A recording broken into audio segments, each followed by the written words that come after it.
Class 12th, welcome back. क्या पढ़ने वाले हैं आज हम? एमडीआई का एक बहुत ही इंपॉर्टेंट कंसेप्ट। कौन सा? That is DNA replication. बिल्कुल ये वही कंसेप्ट है जिसका सेंट्रल डोग्मा में आपने सिर्फ नाम सुना था। हमने पढ़ा था कि सेंट्रल डोग्मा जो है वो बता रहा था कि जेनेटिक इंफॉर्मेशन किस तरीके से फ्लो करती है। आप लोगों ने सभी ने पढ़ा कि डीएनए से डीएनए की कॉपी बनती है, फिर आरएनए बनता है, फिर प्रोटीन बनता है। तो अब जो हमारी 3 वीडियोस रहेंगी वो इन्हीं प्रोसेस से रिलेटेड रहेंगी और इस चैप्टर का ये सबसे डिफिकल्ट पार्ट माना जाता है, but I think it's very interesting part. तो पहली वीडियो में आप पढ़ेंगे about DNA replication process, then in the next video you are going to study the transcription process and then we will study about the translation process. तो one after one हम इसको करते रहेंगे। तो डीएनए रेप्लिकेशन हम इस video में start करेंगे।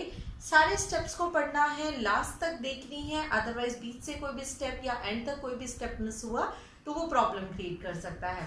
एग्जाम में कैसे क्वेश्चन आते हैं? तो एग्जाम में आपको ये पूरा भी आ सकता है और इसमें से इन बिटवीन बहुत सारे छोटे छोटे क्वेश्चंस तो बनते ही हैं जो मैं सारे आपको कराने वाली हूँ। तो ये इंपॉर्टेंट रहेगा। तो प्रोसेस को अगर आपने नहीं समझा तो पॉसिबिलिटी नहीं है कि आप इन बिटवीन कोई क्वेश्चन का आंसर कर सके। तो चलो शुरू करते हैं process, that is DNA replication. So what is DNA replication? Replication means making a copy. So जब डीएनए से डीएनए की कॉपी बन जाती है तो इस प्रोसेस को हम डीएनए रेप्लिकेशन कहते हैं, राइट? आप लोगों ने हमेशा सुना है कि एक सेल है, it will divide and it will divide to form 2 cell. It will divide to form 2 cell. कैसे एक सेल अपने आप से 2 सेल बना सकता है? इसमें न्यूक्लियस है, ये 2 बनेंगे तो इन दोनों में भी न्यूक्लियस होना चाहिए। So how it is possible कि दोनों में भी न्यूक्लियस जाए? तो न्यूक्लियस में आपको पता है डीएनए होता है, तो इट्स इंपॉर्टेंट कि पहले इसका डीएनए अपनी कॉपी बनाए, एक कॉपी वो सेल में एक सेल में डाले और दूसरी कॉपी दूसरे सेल में डाले, राइट? तभी पॉसिबल है। या वो 3 कॉपी बनाए, एक अपने पास रखे, एक नेक्स्ट सेल में, एक नेक्स्ट सेल में। इस तरीके से होना बहुत जरूरी है, इसीलिए डीएनए रेप्लिकेशन इंपॉर्टेंट है। कहाँ होता है उसकी बात करते हैं। तो बच्चों डीएनए होता कहाँ है? तो नॉर्मली एक सेल जो है उसका न्यूक्लियस है, न्यूक्लियस के अंदर उसका डीएनए है। इट मींस जो ये रेप्लिकेशन है इंपॉर्टेंट है, लोकेशन आपको पता होनी चाहिए। तो इसका मतलब इसकी जो लोकेशन है that is nucleus of a cell. एक सेल के न्यूक्लियस के अंदर होता है डीएनए रेप्लिकेशन, ठीक है? अब बात करते हैं कि सेल तो 2 टाइप के होते हैं, एक होता है प्रोकैरियोटिक सेल और एक होता है यूकैरियोटिक सेल। जैसे आपको मैं बताऊं, ये जो सेल आप इस टाइम देख रहे हैं ये एक सेल है जिसके अंदर न्यूक्लियस है और उसके अंदर सारा का सारा जेनेटिक मटेरियल है। ये कौन सा सेल है आपका? This is the this is the eukaryotic cell. पर आपने सुना होगा जो बैक्टीरिया होते हैं उनमें तो न्यूक्लियस ही नहीं होता, उनके तो साइटोप्लाज्म में ही जेनेटिक मटेरियल पड़ा हुआ होता है और इसको न्यूक्लियस ना कह के न्यूक्लियोइड नाम देते हैं। यानी इसका जेनेटिक मटेरियल कहाँ प्रेजेंट है? It's genetic material is present in the cytoplasm of the cell. इसका मतलब जहां ये डीएनए रहता है वही रेप्लिकेशन होता है। यानी अगर यूकैरियोट में कहें, इन यूकैरियोट, तो यूकैरियोट में जो न्यूक्लियस है उसमें डीएनए है तो रेप्लिकेशन भी न्यूक्लियस में होगा, जबकि प्रोकैरियोट में जो डीएनए है it is present in the cytoplasm of the cell, so it will take place in the cytoplasm. अगर आपको एग्जाम में पूछा गया सेपरेटली प्रोकैरियोट के लोकेशन या यूकैरियोट के location, then you have to mention this. अगर आपको सिंपली एक क्वेश्चन पूछा गया कि बताइए रेप्लिकेशन कहाँ होती है, in that terms you have to say nucleus. अगर आप साइटोप्लाज्म लिखेंगे तो वो रॉन्ग माना जाएगा, तो आपको न्यूक्लियस मेंशन करना है, ठीक है? और अगर आपसे डायरेक्टली पूछ लिया बट आप डाउटेड हो कि क्या लिखे, यूकैरियोट या प्रोकैरियोट, तो आप प्रॉपर लिख दो, न्यूक्लियस में यूकैरियोट्स में और साइटोप्लाज्म में प्रोकैरियोट्स में, आपकी सारी टेंशन खत्म। अब मैंने कहा ये डीएनए रेप्लिकेशन होगा जब एक सेल को अपनी कॉपी बनानी है। तो सेल को कॉपी बनाने के लिए एक साइकिल चलती है, आप लोगों ने 11th क्लास में पढ़ा है, that is cell cycle. Cell cycle चलती है, राइट? जो सेल साइकिल होती है उसके अंदर क्या सिस्टम होता है, उसके सिस्टम की जरा बात कर लें। तो आपने पढ़ा होगा उसमें अलग अलग फेजेस होते हैं। कौन कौन से? पहले G1 फेज आता है, फिर S फेज, फिर G2 phase and then the M phase. G1, S, G2 and the M phase. ये प्रॉपर वैसे बनाया नहीं मैंने, इसको ऑलमोस्ट इतना टाइम लग जाता है। G1 phase, S phase, G2 phase and the M phase. यानी ग्रोथ 1 फेज, आपका सिंथेसिस फेज, G2 फेज और माइटोसिस या मियोसिस जो भी डिवीजन होनी है। तो इनमें से किस जगह ये हो रहा है? ये हो रहा है S फेज में। ये बड़ा ही इंपॉर्टेंट है, बहुत इंपॉर्टेंट है कि कब होता है। It occurs during the S phase of the cell cycle. इस बात पे भी आप लोग जरूर ध्यान देंगे। अब प्रोकैरियोट और यूकैरियोट के डीएनए एप्लीकेशन में कुछ डिफरेंसेस है, बट उन डिफरेंसेस को हम लास्ट में करेंगे। इसके अलावा मैं क्या बताऊं आपको कि रेप्लिकेशन कहाँ शुरू होगा। डीएनए तो हमारा बहुत ही लंबा होता है, उस पूरे इतने लंबे से डीएनए में एक जगह होती है जिसे कहते हैं ORI। ORI की फुल फॉर्म है ओरिजिन ऑफ रेप्लिकेशन। ORI मतलब ओरिजिन, शुरुआत, ओरिजिन ऑफ रेप्लिकेशन। तो डीएनए में जहां पर भी ORI साइट होती है वहीं से रेप्लिकेशन शुरू होता है।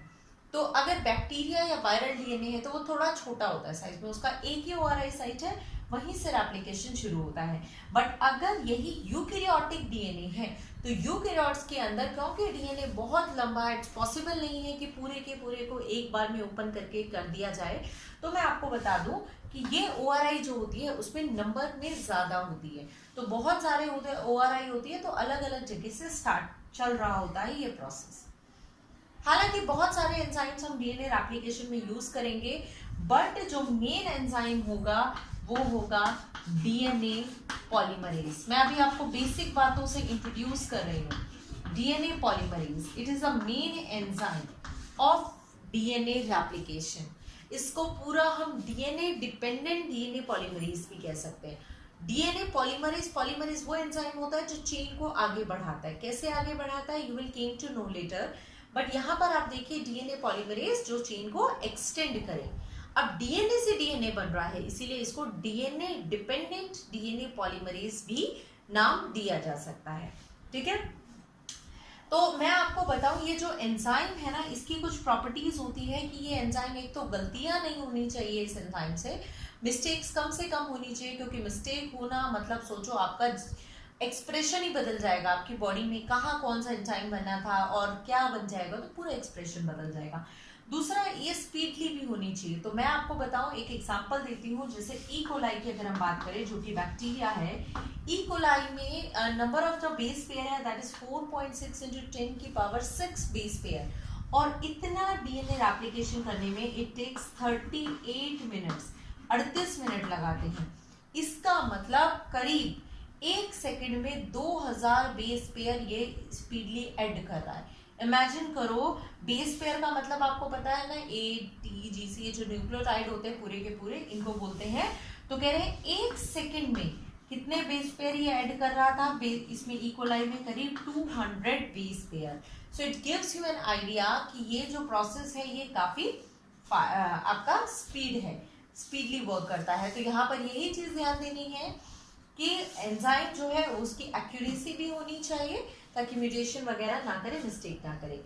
So what till now you have studied about DNA replication. हमने पढ़ा डीएनए से डीएनए की कॉपी बनाना, इस प्रोसेस को कहते हैं डीएनए रेप्लिकेशन। ठीक है, फिर हमने कहा अगर यूकैरियोट है तो वो न्यूक्लियस में होगा, और प्रोकैरियोट है तो वो साइटोप्लाज्म के अंदर। सेल साइकिल के एस फेज में ये डीएनए रेप्लिकेशन स्टार्ट होता है। रेप्लिकेशन मतलब इसी में स्टार्ट होता है, इसी में पूरा हो जाता है। जिस जगह से रेप्लिकेशन शुरू होता है उस जगह को ORI कहते हैं। प्रोकैरियोट छोटा है तो उसमें एक ही ORI है, जबकि यूकैरियोट में ORI बहुत सारी होती है। और जो एंजाइम यहाँ पर यूज होगा, मेन एंजाइम, वो होगा डीएनए पॉलीमरेज। ये बहुत स्पीड भी से भी काम करता है और बहुत एक्यूरेटली भी काम करता है। तो till now you have studied some basic information about DNA replication. तो अब हम शुरू करेंगे the main procedure of replication. तो अब फोकस करेंगे अच्छे से। So let us see how our DNA is able to make its copy. किस तरीके से एक डीएनए अपनी कॉपी बना पाता है, उस चीज को हम अब पढ़ेंगे। तो what we are going to study, we are going to study the procedure, the process of DNA replication. सबसे पहले देखो, रेप्लिकेशन में मैंने कहा एक डीएनए से दूसरे डीएनए की कॉपी बनना है, तो उसके लिए न्यूक्लियोटाइड का होना जरूरी है। आप सबको पता है कि डीएनए किससे बना हुआ है, छोटी यूनिट है उसकी न्यूक्लियोटाइड। तो सबसे इंपॉर्टेंट जो चीज है वो है न्यूक्लियोटाइड्स जो हैं उनके चेन बनना, पूरे न्यूक्लियोटाइड्स की अवेलेबिलिटी होना। तो मैं बताऊं आपको, जो सेल होता है, सेल के न्यूक्लियस में ये चीज चल रही है, तो सेल के न्यूक्लियस का जो लिक्विड होता है उसको हम क्या नाम देते हैं, से इट न्यूक्लियोप्लाज्म। ये न्यूक्लियोप्लाज्म है। इस न्यूक्लियोप्लाज्म में पड़े हुए हैं बहुत सारे न्यूक्लियोटाइड्स जो कि मोनोफॉस्फेट फॉर्म में है। कौन कौन से, पहला स्टेप सुन लो, कौन क्या बता रही हूं मैं। पहला स्टेप होगा इन न्यूक्लियोटाइड को एक्टिवेट करना। तो first step is activation of deoxy ribonucleotides. Deoxy ribonucleotides, इनको एक्टिवेट करना सबसे पहला काम है। क्या होते हैं ये सुनो, कौन कौन से हैं। एक है DEAMP। अब इस DEAMP का मतलब समझिए, क्या होता है DEAMP। DE मतलब डीऑक्सी, क्योंकि डीएनए है तो डीऑक्सी शुगर चाहिए। एडिनोसाइन मोनोफॉस्फेट, इसका मतलब है एक ऐसा है जिसमें शुगर है आपकी डीऑक्सी राइबो शुगर है, यहाँ आपका एडेनिन लगा हुआ है और यहाँ फॉस्फेट लगा हुआ है। ऐसा लिखने का मतलब ये है, ये कहाँ अवेलेबल है, आपके साइटोप्लाज्म में अवेलेबल है।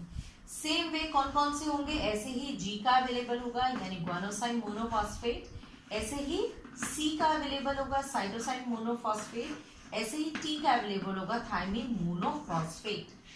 ये चारों न्यूक्लियस में अवेलेबल है। अब आप कहेंगे इसी को तो यूज करना है, इसको यूज कर ले, but there is a problem, इसको चेन के साथ ऐड कैसे करें। अब आपको ये प्रोसेस जितना आप आगे पढ़ते जाएंगे उतना ये वाली बात आपको समझ में आएगी। तो कह रहे हैं कि ये चेन में डालना है तो उससे पहले इनको एक्टिवेट करना पड़ेगा। एक्चुअली जब किसी भी चीज को कहीं पर ऐड करना है तो एनर्जी चाहिए होती है, और एनर्जी अलग से यूज नहीं कर सकता, तो यहीं पर ये एक्टिवेट फॉर्म में हो जाएगा। तो बाय यूजिंग, क्या क्या यूज करें, हर कोई यूज करेगा, मैं सिर्फ एक बार लिख रही हूँ। बाय यूजिंग एनर्जी आपको पता है एटीपी फॉर्म में ही होती है, ऑफ कोर्स एटीपी। और एंजाइम कौन सा यूज करेगा, ये एंजाइम यूज करेगा फॉस्फोराइलेज। तो ये जो मोनोफॉस्फेट है ये एनर्जी की मदद से और फॉस्फोराइलेज एंजाइम की मदद से ये मोनोफॉस्फेट से कन्वर्ट हो जाएंगे इनटू ट्राइफॉस्फेट्स में ही कन्वर्ट हो जाएंगे। देखिए कैसे, DEAMP है तो it will get converted into DEAM। Mono है तो ये कन्वर्ट हो गया triphosphate, then adenosine guanosine monophosphate, deoxycytosine monophosphate and deoxythymine monophosphate. Sorry, mono तो ये पहले थे, ये क्या बन गया ट्राइफॉस्फेट। तो मोनो से ट्राइफॉस्फेट बन गया, यानी कि क्या कहा, यानी कि यहाँ जो एक फॉस्फेट लिखा है उस एक फॉस्फेट की जगह यहाँ पर ऐड हो गए 3 फॉस्फेट। हमें अटैच तो मोनो ही करना है, हमारी चेन में मोनो ही अटैच होगा, बट ट्राई हमें लेना पड़ेगा, उसकी इंपॉर्टेंस आपको बाद में समझ आएगी। तो फिलहाल सिर्फ अब एक ही बात पर गौर करिए कि हमारा सबसे पहले रेप्लिकेशन का स्टेप हुआ है एक्टिवेट करना इन डीऑक्सीराइबोन्यूक्लियोटाइड को, ठीक है। इन सबको एक्टिवेट करने के लिए एनर्जी और फॉस्फोराइलेज एंजाइम लगा, जिसने इसमें से निकाल के फॉस्फेट इसमें ऐड कर दिया, और ये सब ट्राइफॉस्फेट में काम आ गए। अब देखिए ये जो ट्राइफॉस्फेट्स है ना, इन ट्राइफॉस्फेट्स के 2 काम हैं। कौन कौन से 2 काम में ये आगे यूज होंगे। पहला काम, they will be use as, या फिर मैं कहूं they will be act as substrate की तरह काम करेंगे। आगे इन्हीं को हम ऐड करेंगे तो they will be adding as a substrate की तरह ये ऐड होंगे। दूसरी कौन सी चीज ये करेंगे, सेकेंड चीज जो ये करेंगे, they will provide energy provide करेंगे। जब हम इनको ऐड करेंगे तो ऐड करने के लिए हमें एनर्जी की जरूरत पड़ेगी, तो ये ऐड भी खुद ही हो जाएंगे और ये एनर्जी भी अपने लिए खुद ही प्रोवाइड कर देंगे। तो they are going to perform 2 works. One of the work is to get as a substrate, to add as a substrate, and another work is to produce energy. तो दोनों काम यहाँ पर ये करेंगे, ठीक है। तो ये एक आप ध्यान रखिए। और एक चीज मैं आपको बताऊं, ये ऐसा नहीं है कि ये प्रोसेस एक बार हो गया, एक बार सारे न्यूक्लियोटाइड रेडी हो गए, नहीं।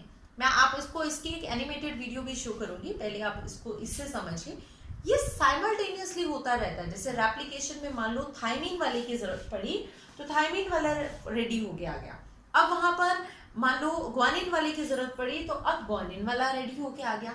तो जिसकी रेप्लिकेशन में जरूरत पड़ेगी वो साथ साथ होता चलेगा। अब हम बार बार नहीं पढ़ेंगे, हम एक बार पढ़ेंगे कि जो भी वहां जाएगा वो इस तरीके से एक्टिवेट होके ही आएगा, ठीक है। तो ये पहला स्टेप हुआ हमारा, that is activation of deoxyribonucleotide. आप समझ लीजिए कि जितने भी हमारे न्यूक्लियोटाइड्स हैं वो रेडी हैं, वो इसी तरीके से होके रेडी होके आ रहे हैं। Second step, that is exposure of DNA strand.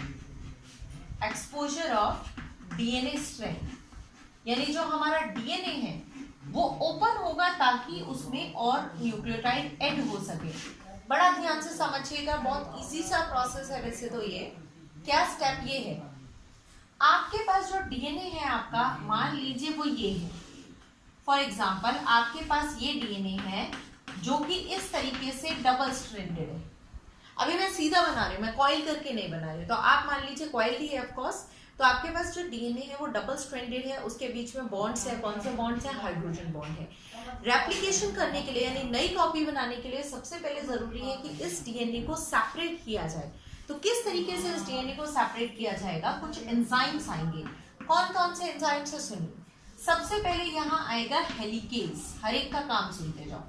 Helicase का बच्चों क्या काम होता है? हेलिकेज का काम होता है इस हाइड्रोजन बॉन्ड को तोड़ना। शुरू कहाँ से करेगा? ये शुरू करेंगे at ORI, origin of replication. जहां से ORI साइट होगी वहां से शुरू करेंगे। वहां पर हेलिकेज जाएगा और इस हाइड्रोजन बॉन्ड को ऐसे कैंची की तरह काटता हुआ आगे बढ़ता जाएगा, ठीक है। ये काटता जाएगा, ये ओपन होता जाएगा। मान लीजिए ये इस तरीके से ओपन होना स्टार्ट हो गया, ये ऐसे ओपन होना स्टार्ट हो गया। किसकी मदद से हुआ ये ओपन? ये हेलिकेज की मदद से ओपन हुआ। डीएनए के दो स्ट्रैंड्स हैं तो आपको पता होगा एंटी पैरेलल होते हैं। एक अगर 5 प्राइम से 3 प्राइम है, आपको मैं होप कर रही हूँ कि आपने पिछले वीडियोस ढंग से देखे होंगे और आपको पता होगा कि 5 प्राइम या 3 प्राइम का मतलब क्या होता है। तो 5 प्राइम होगा तो दूसरा 3 प्राइम होगा, या फिर ये 3 होगा तो ये 5 होगा। इस वे में हमारी चेन आगे बढ़ रही है। तो हेलिकेज ने इन हाइड्रोजन बॉन्ड्स को कट किया। हाइड्रोजन बॉन्ड कट करने की वजह से आप देखेंगे कि चेन अलग हो रही है। पर आपको पता है ये कॉम्प्लीमेंट्री है। यहाँ एडेनिन है, यहाँ इसके अपोजिट कौन था? यहाँ थायमिन था। और मैंने आपको बताया है कि they are like 2 poles of a magnet which attract each other. जैसे ही हेलिकेज इसको काटेगा ये फिर से आएगा और फिर से इस तरीके से सेपरेट हुआ है, फिर से चिपकने की कोशिश करेगा। हमें इनको अलग रखना है, हमें इनको चिपकने नहीं देना है। So how we can avoid कि ये फिर से ना पेयर हो? That can be avoided by another enzyme that is SSBP। SSBP का मतलब है single stranded binding protein. Single stranded binding protein, right. तो ये जो सिंगल स्ट्रैंडेड बाइंडिंग प्रोटीन है ये इन चेन से जुड़ जाएंगे। मान लो हेलिकेज तो ये आगे बढ़ रहा है, मान लो ये सिंबल मैंने हेलिकेज का बना दिया। हेलिकेज जा रहा है, ये कट करता हुआ जा रहा है और यहाँ पे SSBP आपस में जुड़ गए, ये यहाँ जुड़ गए, SSBP यहाँ जुड़ते जा रहे हैं। सिंगल स्ट्रैंडेड बाइंडिंग प्रोटीन यानी सिंगल चेन से वो जुड़ जाते हैं। इसका काम ताकि ये सिंगल चेन वापस से रीएनील फिर से ज्वाइन ना हो जाए, इसीलिए ये वापस से जुड़ जाते हैं। अब सुनिए, अब ये ऐसे तो अलग हो गए, पर मैं आपको बताऊं ये ऐसे भी तो कॉइल हो सकता है, ऐसे, दैट इज सुपर कॉइलिंग। एक तो है कि ये ऐसे था पहले हाइड्रोजन बॉन्ड से, हमने इनको तोड़ दिया, ये जुड़े ना, हमने SSBP लगा दिए। बट अगर ऐसे क्या, अगर ये ऐसे कॉइल हो गए, इस सुपर कॉइलिंग को रोकने के लिए एंजाइम यूज करेंगे DNA गायरेज एंड टोपोआइसोमरेज। अभी जो प्रोसेस हम पढ़ रहे हैं वो हम सारा का सारा पढ़ रहे हैं अकॉर्डिंग टू बैक्टीरिया, यानी प्रोकैरियोटिक सेल के अकॉर्डिंग पढ़ रहे हैं। यूकैरियोट होगा तो कैसे डिफरेंशिएट करेंगे उसको बाद में हम करेंगे। सो मैं कह रही हूँ हेलिकेज ने हाइड्रोजन बॉन्ड को कट किया, सिंगल स्ट्रैंडेड बाइंडिंग प्रोटीन ने इसके दोनों चेन्स को सेपरेट किया ताकि ये फिर से रीएनील ना हो जाए। एंड गायरेज या टोपोआइसोमरेज ने उसकी सुपर कॉइलिंग को रोका ताकि वो फिर से रीअनील ना हो जाए। इसका मतलब ओआरआई से शुरुआत होके हमारा यहाँ से डीएनए सेपरेट हो चुका है। आपको एक्टिवेशन नहीं भी समझ आया तो आप यहाँ से फोकस करिए कि डीएनए था, इसका रेप्लिकेशन होना है, सेल साइकिल की एस फेज चल रही है, ठीक है, और ये न्यूक्लियस के अंदर ये सारा काम हो रहा है। इन एंजाइम्स ने इसको अलग कर दिया और ये बिल्कुल तैयार है कि आगे जो करना है वो किया जाए। अब आगे का प्रोसेस सुनो, आगे क्या होता है। तो थर्ड जो स्टेप है that is addition of primer. Primer का एडिशन, तो क्या प्राइमर का एडिशन है वो देखिए, क्या होते हैं प्राइमर, क्यों उनको ऐड किया जाता है, उन सबका यूज हम अभी समझेंगे। तो third step is that is addition of primer, addition of primer. तो बच्चे प्राइमर क्या होता है, प्राइमर होती है एक तरीके से न्यूक्लियोटाइड्स की एक चेन। ये चेन आपके 12 से 15 न्यूक्लियोटाइड्स की ये चेन है, या 8 से 12 न्यूक्लियोटाइड्स की ये चेन है डीएनए की, मतलब कि वही न्यूक्लियोटाइड है और उसकी पूरी चेन है, जैसे आपका डीएनए होता है ना, सिमिलर वे ये एक चेन है। इसको ऐड करना जरूरी है। अब मैं आपको बता देती हूँ, देखो क्या होता है, ये एक स्टेप बहुत ध्यान से समझने का है। ये आपने चेन को अलग किया है, राइट, ये डायग्राम मैं बना रही हूं, आपने इस चेन को ऐसे, ये इतना ओपन हुआ है, अभी आगे प्रोसेस चल रहा है पर अभी फिलहाल इतना ओपन है। इसका ये वाले स्ट्रैंड की ये 5 प्राइम एंड है, ये 3 प्राइम है, तो इसकी ये 3 प्राइम है, ये 5 प्राइम है। आपने पढ़ा है डीएनए के एंटीपोलैरिटी के बारे में, एंटी पैरेलल नेचर के बारे में। अब क्या होता है, एक एंजाइम आता है जिसका नाम है प्राइमेज। देखो वैसे तो कोई लेना देना नहीं है, फिर भी मैं आपको बता दूं, ये एज अ स्टार्टर काम आता है। जैसे हम लोगों को मान लीजिए कर्ड हम बनाना चाहते हैं, तो हम थोड़ा सा कर्ड ऐसा इनोक्यूलम डालते हैं, यानी एज अ स्टार्टर डालते हैं। तो जिस तरीके से हम थोड़ी सी कर्ड एज अ स्टार्टर डालते हैं, सेम वे यहाँ पर भी हमें ये नई चेन बनाने के लिए हमने क्या, 2 अलग कर लिया। अब मैं चाहती हूँ एक इसके साथ बना दूं, एक इसके साथ बना दूं। अगर मैंने एक यहाँ बना दी, एक यहाँ बना दी, तो मेरी एक की जगह कितने डीएनए हो जाएंगे, 2 डीएनए हो जाएंगे, राइट। तो अब मैं कह रही हूँ कि मुझे ऐसा स्टार्टर कुछ डालना पड़ेगा, वो आएगा प्राइमेज। तो प्राइमेज एंजाइम है जो प्राइमर बनाने का काम करता है। और एक बहुत ही इंपॉर्टेंट बात जो बहुत ज्यादा फोकस करने की बात है वो क्या है कि जो प्राइमर होता है उसको हमेशा, बच्चे जो पेरेंट स्ट्रैंड होती है ना, उसको टेम्पलेट वर्ड भी बोलते हैं, पेरेंट या टेम्पलेट। तो जो प्राइमर होता है वो टेम्पलेट के हमेशा 3 प्राइम एंड पर जुड़ता है। फिर से बोल रही हूं, प्राइमर हमेशा टेम्पलेट के 3 प्राइम एंड पर जुड़ता है। जैसे ये वाला टेम्पलेट है, ये पेरेंट है, तो इसका 3 प्राइम है, यहां पर प्राइमर जुड़ जाएगा। ये मान लीजिए हमारा प्राइमर है, ये प्राइमर यहां पर जुड़ गया, ये जुड़ गया, यहां बॉन्ड बना लिए उसने, टेम्पररी बॉन्ड बना लिए। क्लियर है।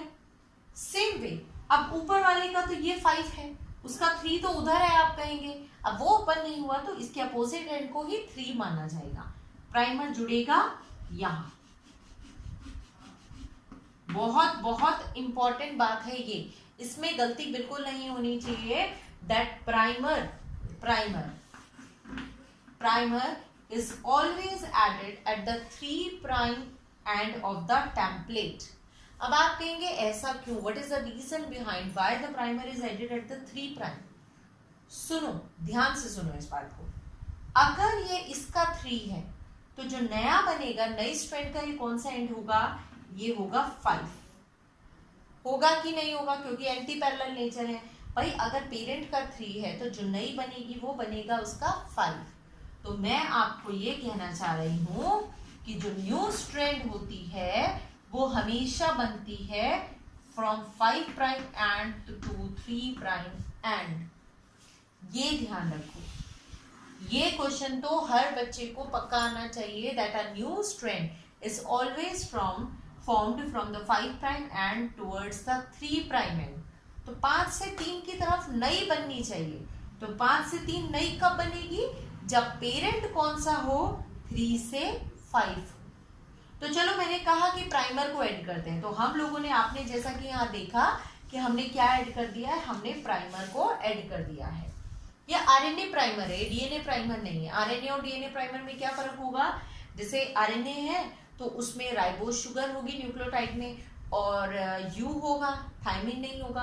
फिर आप कहेंगे जब डीएनए बनाना है तो आरएनए प्राइमर क्यों? क्योंकि बच्चे ये नेचुरल प्रोसेस हम पढ़ रहे हैं, हमारी बॉडी कभी भी आरएनए प्राइमर ही बना पा रही है, वो डीएनए प्राइमर बनाने की मैकेनिज्म उसके पास है नहीं, ठीक है। तो ये बना रही है, बट चिंता मत करो, आगे जाके हम उसको रिमूव करने वाले हैं, ठीक है। तो चलिए हमने बना दिया यहाँ पे प्राइमर, प्राइमर बन चुका है। अब आगे क्या काम होगा, अब चौथा स्टेप, चौथा स्टेप है हमारा आएगा main enzyme, that enzyme is DNA polymerase.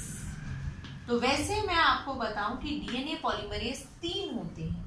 कौन कौन से? DNA polymerase 1, 2 and DNA polymerase 3। इस तरीके के 3 डीएनए पॉलीमरेज हैं। तीनों के तीनों खैर चेन को आगे बढ़ा सकते हैं, पर जो मेन डीएनए पॉलीमरेज यहाँ यूज होगा दैट इज डीएनए पॉलीमरेज 3। याद रखना है कौन सा एंजाइम यूज होगा, डीएनए पॉलीमरेज 3। डीएनए पॉलीमरेज 3 क्या करेगा वो समझो।